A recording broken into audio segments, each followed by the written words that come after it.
Welcome back, everyone. Oz here, and today I've got some more Traumatize Them Back. This is essentially a revenge-style subreddit with an extra little bit of spice on top of it.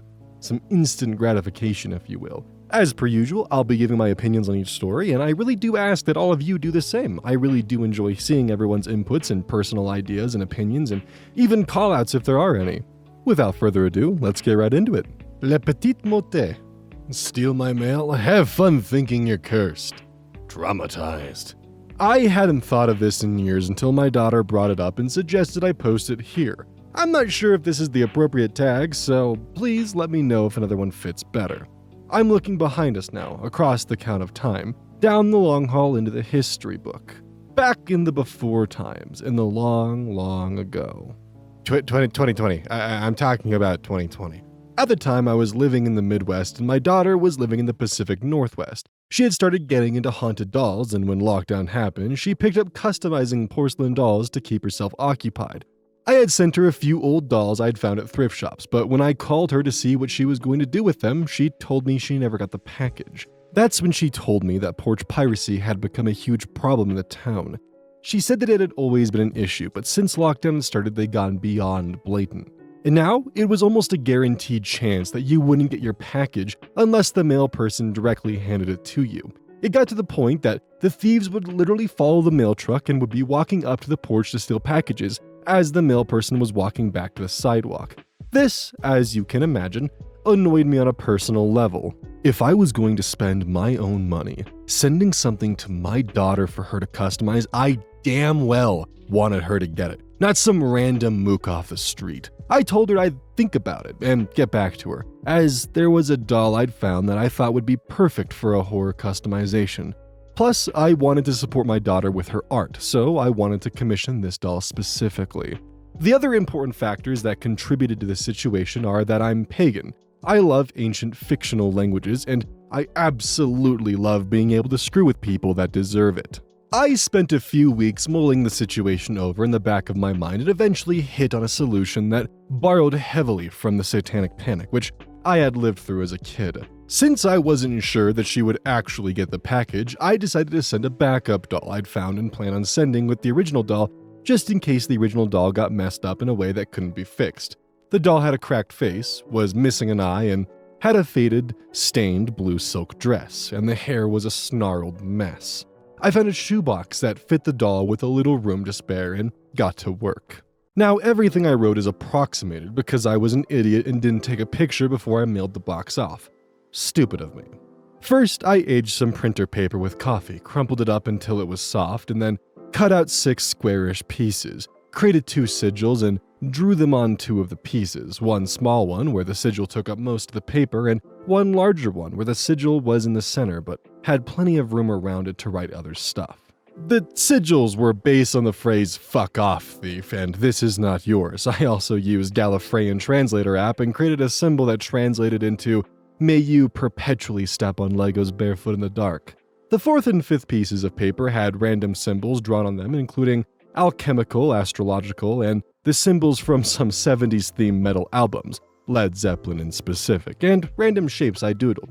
The last one I used a Klingon translator and wrote out "fuck you" and "fucking fuck," both phonetically and in the actual Klingon alphabet in a spiral that filled up the entire piece. I took the larger piece with the "not yours" sigil in the middle and wrote phrases cursing them into the 100th generation, accused them of preferring goats as sexual partners, etc. in Norse runes, angelic script, and 2 other languages I don't remember off the top of my head. Then I burned some of the edges and some small spots throughout the papers. Once I was done with that, I rolled the largest piece into a tube, tiled it with black and red ribbons, used wax to seal it, and tied it to the doll's hands over her chest with black twine. I then wrapped 4 of the pieces around the arms and legs of the doll and sealed them with wax, and stuck the last piece, the small sigil, over her face. I used a pentacle wax seal stamp to stick it to her forehead. I wrapped the doll in some ancient tissue paper I'd found in my basement and put it in the shoebox. I added several red, black, gray, and green quartz crystals, as well as some pinches of dried herbs and flowers from my altar supplies.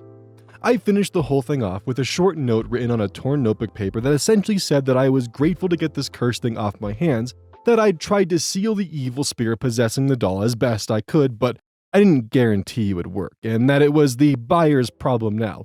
No refunds, no returns, and if the buyer died, not my fault. I went absolutely cheesy 80s horror movie with the no. It was completely histrionic and overblown. I figured that anyone sensible would think that this was a prank or a prop or some "I'm so dark and spooky" teenager trying too hard to be dark and spooky. But mostly I wanted to make my daughter laugh or at least momentarily freak out whomever stole the box. Admittedly, I'd picked up this doll because it struck me as looking rather creepy to begin with, so all the set dressing fit the doll well. I wrapped the box in duct tape, then in brown grocery bag paper, added some more random symbols on the seams, and mailed it off to my daughter. The aftermath. She said that she got the notification that the doll had gotten delivered, but when she went to retrieve it, nothing was there. A few hours later, she was sitting in the living room when she heard a loud thump against the door and heard the sound of a vehicle speeding off down the hill. When she opened the door, she found a ripped open and hastily retaped box containing only two things: the doll, buried in what looked like 2 full canisters of Morton's salt. She thought that was odd, but forgot to ask about the salt when she texted me to let me know the doll had actually made it. We were talking about the doll last year when she asked me why I'd sent it in salt. I asked her what she was talking about, and after she described how the doll arrived, I told her how I'd actually packed it up. She was kind of bummed that she didn't get to see it in all its ridiculous glory, but mentioned that they haven't had a problem with porch pirates since then. So, I guess the local porch pirates were so terrified of the curse they may have unleashed on themselves that they avoided this area since then. I genuinely thought the whole thing was so over the top and cheesy, it would be obvious it was fake. But whomever stole it the first time was so terrified that they had to drown the doll in salt to break the curse. I genuinely hope they step on Legos barefoot to this day. Edited to add. I put this in a comment, but I thought I would add it here because why not? This is my personal headcanon for what happened between the box being stolen and being returned. I picture one of them frantically Googling how to break curses or stop an evil spirit while the other was driving and shouting about how it was all the other person's fault for suggesting they steal packages in the first place. Then both of them in Safeway quietly arguing about whether or not table salt would work or if they needed kosher salt when something further down the aisle randomly falls on the floor due to being precariously stacked on the shelf. Them panicking and grabbing 2 canisters of Morton's before fast walking back to the car. In the 10 minutes it takes to drive from Safeway to the house, the driver is reciting every prayer they remember. Badly. While the other one is pouring salt in the box and apologizing to the spirit for taking it without permission. Then, 4 months after, any minor inconvenience was blamed on the doll. It eventually becomes a family legend of how everything that's gone wrong for all of them is the fault of this one box they never should have opened. The box. You opened it, we came. Didn't open the box, and what was it last time? Didn't know what the box was, and yet we do keep finding each other, don't we? Yes, I know my imagination is running away with this scenario, and no, I don't think this is what actually happened, but in the absence of any ability to know the truth, this scene makes me laugh. Well, that was a delightful read. It seems that Mark Rober has some competition, and porch pirates are honestly the worst. I have only ever had one thing stolen off my porch, and it was my HelloFresh box. That one honestly really sucked because it's just like, that's $90 down the drain right there, and that was supposed to be like half of this week's food. So that was super cool. I'm gonna wing this one for nilly-nil. They made me make them uncomfortable. A few years ago, I received a call from a popular charity. The woman thanked me for my previous support. I quickly informed her that I was currently unable to financially support them. She continued by informing me there were multiple ways to support them and she was sure they could find one to fit my budget. I again informed her that I was not in a position to help.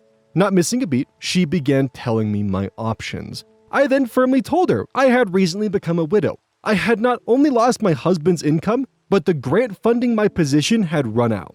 Not allowing her to respond, I then went on to explain that I was trying to pay for the funeral and the lawyer sorting the estate, as there was no will, all on unemployment benefits. She began stammering and told me she was sorry for my loss before hanging up. I cheekily asked if she was sorry for the loss of my husband, the loss of his income, or the loss of my job. We widows have to find joy somewhere, and I have been enjoying making spam callers and pushy charity workers uncomfortable. First off, I'm horrendously sorry for your loss. God, that's not going to be fun at all, and as someone who's dealt with lawyers, that is expensive. That is incredibly expensive to deal with. So I could really only hope that things eventually get sorted out for you. On the other hand, I'm extremely pleased that you've at least managed to find one of the few benefits you have that's making pushy scam people incredibly uncomfortable with their job and making them quiver in their chair just for a little bit before they call the next person. Good on ya. Lalinade 2. Teacher insists I talk to my mother. Matched energy. This was back in school when I was 15 or 16-ish. I had moved to the area suddenly and had a lot of accommodations, so most of the teachers didn't know specifically what was going on in my life, but most knew it was pretty messed up and there was an ongoing police investigation. Guess this teacher missed the memo. I was talking about prom tickets and how I collected them as I qualified for free ones.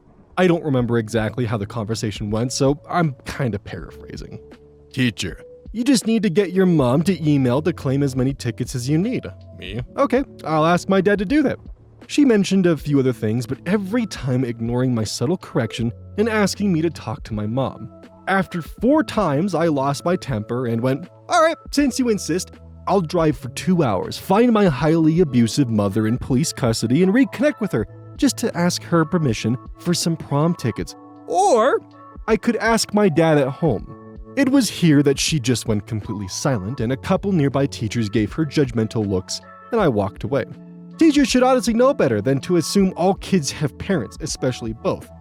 There was another time like a month after I moved where we had an English class assignment to read and write poems about our mother on Mother's Day.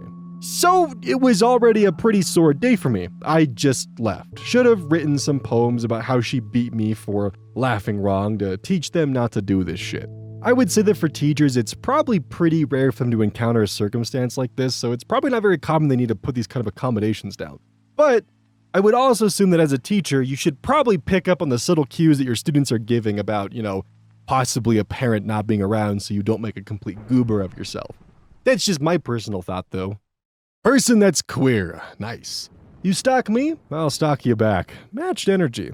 Sorry for this post being long. Also, this is my first post and I'm unsure what flair to use. This happened some time ago, over the course of November 2022 to February 2023. But I got reminded of this because I saw the person in question again recently. So I, 19, trans male to female, got stalked by a stranger. I didn't know them at all and for some reason they had decided to stalk me. This started out as him commenting on an Instagram story of mine where I was wearing a crop top. I can't remember exactly what he said, but it was basically a threat to beat me up if he ever were to see me IRL wearing femme clothing. I didn't think much of it at first, just blocked and reported him and went on with my day. I thought it was over, until I got a random DM of a new account with a similar name to the first, containing a picture of me coming out of the store with some friends with the text, "Shame you're with people right now." I got freaked out and showed my friends this message and they kept an eye out. I blocked and reported that account as well and went on with my day. I almost forgot about it until a few weeks later I received another DM that was similar to the previous one. Only this time, it was me sitting in a park. It happened a couple more times until a friend figured out that the original Instagram account he texted me with was the personal account of the guy stalking me. We went to the police regarding the situation, but they said that there was nothing they could do about it as there was no physical threat. Mind you, by this point, I had become extremely paranoid, always watching my surroundings, never going out alone, and was also extremely careful. I told my friends what the police said regarding the situation, and one of them came up with the idea of doing the same thing back to him since we managed to figure out who it was. My friend, let's call them AF, or Amazing Friend, contacted a friend of theirs, let's call them Chad. And together they kept a close eye on the dude's Insta. Whenever I went out, I always left my home with AF. Meanwhile, his friend Chad was waiting a little bit of a distance away, keeping an eye out on us to see if we were being followed. After a few days of this, it finally happened. My friend and I got followed. Chad notified us about it through text and we decided to go to the nearest park. Sure enough, we got followed there. Almost 5 minutes after we got to the park, we got to our usual hangout spot. Sure enough, within a minute, I received a message containing a photo of me and my friend sitting there. We notified Chad, who proceeded to take a picture of the stalker and send it to me. I proceeded to reply to the stalker with the photo containing him. His response was golden. First, he replied with, "How?" And then, we got a text from Chad saying the dude was quickly going away. We ordered Chad to follow him, which he did. Chad kept sending me photos of my stalker, which I kept passing on to the stalker. Eventually, I got blocked and never heard anything from the stalker again. Now, while this did have a happy ending, it does kind of irk me a bit that I already know for a fact that when women report a stalker, they're not taken seriously in the slightest. So I can't even imagine how much more difficult it would be if you're a trans male to female individual trying to go to the police station talking about a potential stalker. They're not gonna take you seriously at all, and that shit sucks. And that's just, I guess at this point, the trans experience, huh? That fucking blows. Legalize positivity. My God wouldn't let that happen. Hello, it's my first time in the subreddit and I have a small story to share. So I volunteer with an organization that helps human trafficking survivors reintegrate back into society and provide food, shelter, job training, all things like that. One of the things we offer is a jewelry making position where survivors can make jewelry, get paid, and then we sell the jewelry at craft fairs and such to raise awareness and funds to give back to the girls. So I'm working this craft fair, and this older lady from another stand comes up. I want to say she was maybe around 60. She looks me dead in the eyes and goes, "Trafficking doesn't exist in America." Just, what? I'm sorry, what? This exploded a fire deep within my soul. For context, I'm a human trafficking survivor myself. I survived 10 years of grooming and 10 gruesome days at a first location before managing to escape before getting to the secondary location. So, for this lady to straight up say that this didn't exist, set me off. I calmly tried to explain to her that it did exist, but when she kept insisting to the point where she was saying things like, "My God wouldn't let that happen," I had had enough. I looked this lady in the eyes and said, "Well, I guess I didn't almost get sent overseas by some crazy people and survive countless hours of abuse then because I don't exist." Her face went white. She looked down and slowly walked away to her booth. The neighboring booth had heard the whole thing and came over and bought a few bracelets in support. So that was nice. Moral of the story, kids, this world is a messed up place. Crazy things do happen in places you may deem safe. See, this is just rude entitlement coming from someone who's never actually had a day of suffering in their life. I can hardly fathom the kind of pain that this individual went through during their life to get to where they are now. And yeah, them being upset is entirely justified because that's fucked up to pretty much have your entire existence minimized to, "My God wouldn't let that happen." Well, guess what? It did happen. Decadent life. Student thought he'd be bold, matched energy. This happened a couple of decades ago when I was teaching summer school for kids in junior high. I was 4 months pregnant, and this one kid who was always trying to mess with the teachers and get attention went just a little too far. We were off to the side, I wasn't teaching at the moment, and he stepped very close to me, face to face, and he said, "What would you do if someone hit you and killed your baby right here, right now?" I stepped even closer, and in a low voice said, "I would fucking kill them, right here, right now." His face changed to a look of shock with just a tiny sliver of fear. He wasn't sure if I meant it or not, and after this, his behavior greatly improved. Not a bad kid all around. Just needed some trauma.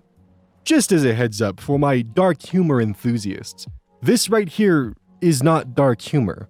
This is just you being a fucking asshole. Dark humor is at its best when it's told within the proper audience. Going up to a pregnant teacher and telling her that someone might kill their baby is not dark humor. Dark humor has a time and a place and people to be told around, but this is certainly not it. Please don't refer to me. You want proof I'm injured? Okay. Malicious compliance. This happened about 5 years ago, so some of the details are a bit blurry, but I remember most of what happened. About 5 years ago, I had some major anger issues caused by other undiagnosed mental issues. I'm okay now and I'm properly medicated. I ended up slamming my door, which caused my mirror to break and slice my left leg open. Stupid mistake, I know.